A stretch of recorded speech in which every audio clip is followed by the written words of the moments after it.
Assalamualaikum dan selamat petang semua.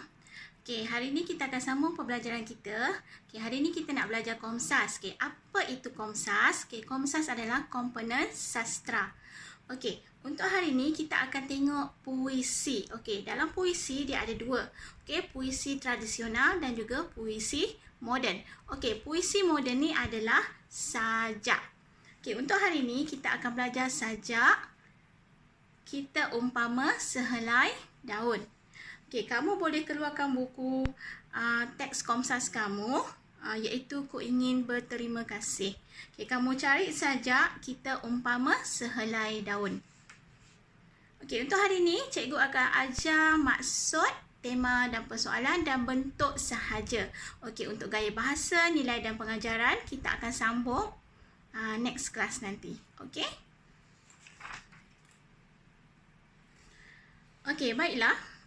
Okey, sajak kita umpama sehelai daun. Kita umpama sehelai daun bertunas segar di hujung ranting, lalu melebar dan merimbun, tempat bercanda unggas meriang. Di bawah redup berbayang mentari. Okey, maksud dia, penyajak mengumpamakan kita sebagai daun, yang mekar dan merimbun, yang dapat memberi manfaat kepada diri sendiri dan juga makhluk lain. Okey, rangkap kedua.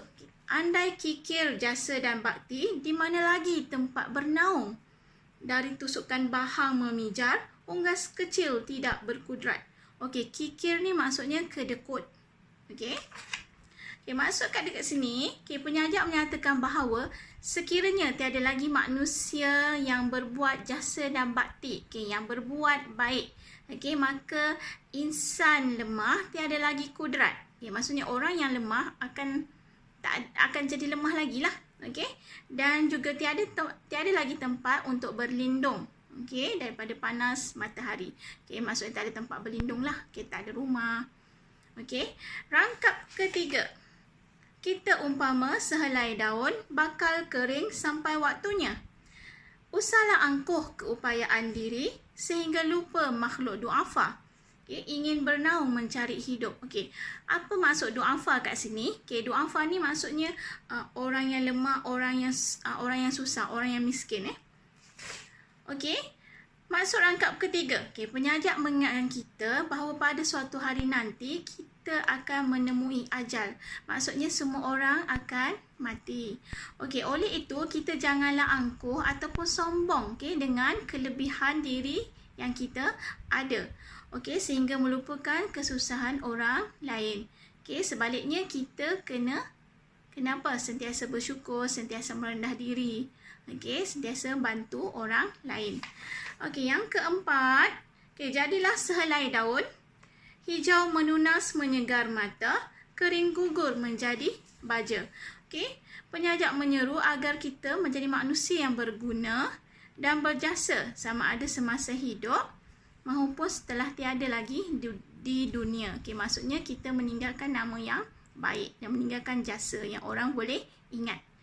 Yang seterusnya, tema. Tema ni adalah perkara pokok ataupun perkara utama yang diceritakan, yang dinyatakan dalam sajak ataupun sesebuah karya. Untuk tema, kita umpama sehelai daun, amalan yang baik dalam kehidupan. Persoalan pula, amalan baik yang dilakukan adalah untuk diri sendiri dan juga untuk orang lain. Maknanya kita buat baik bukan sahaja untuk diri kita tetapi untuk orang lain juga. Yang seterusnya, perbuatan mementingkan diri akan mengakibatkan insan lain menghadapi kesusahan. Jadi kita tak boleh pentingkan diri kita. Yang ketiga, hidup di dunia hanya sementara waktu sahaja. Jadi kita tak boleh angkuh, kita tak boleh sombong.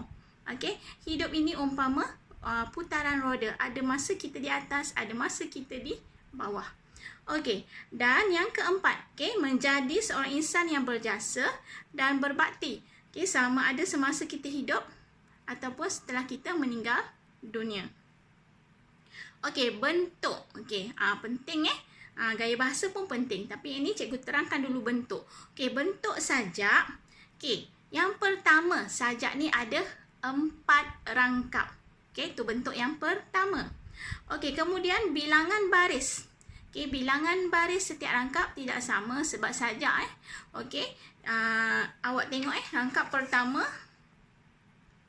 ada 5 baris. Okey, rangkap kedua 4 baris. Rangkap ketiga 5 baris juga. Okey, rangkap keempat 3 baris. Okey, jadi dia tak sama. Okey, berbeza dengan pantun dan juga syair. Okey, baris mesti sama. Okey, kemudian dia punya bilangan patah perkataan. Okey, untuk puisi ini ada 3 hingga 5 patah kata dalam satu baris. Okey, macam mana nak kira? Macam mana nak cari? Okey, kamu tengok Okey, rangkap pertama, baris pertama. Kita umpama sehelai daun. Okey, ada 4 perkataan dekat situ. Okey. Okey, kemudian 8 hingga 12 suku kata. Okey, tahu tak suku kata? Okey, baca. Berapa suku kata? Okey, ada 2. Baca. Okey, 2 suku kata. Okey. Okey, jadi kat sini maknanya sama juga macam tadi kita nak cari berapa bilangan patah perkataan. So, kita akan cari setiap baris. Kita akan kira setiap baris. Jadi kat sini ada 8 hingga 12. Okey. Okey, yang seterusnya dia berbentuk bebas. Okey, kenapa dia bebas? Sebab dia tidak terikat dengan bilangan baris setiap rangkap tu. Okey, mengikut rangkap. Okey, maknanya bilangan baris tu bebas. Okey, kamu boleh buat 3 baris. Okey, boleh buat 5 baris, 10 baris. Okey, bergantung kepada kreativiti penulis.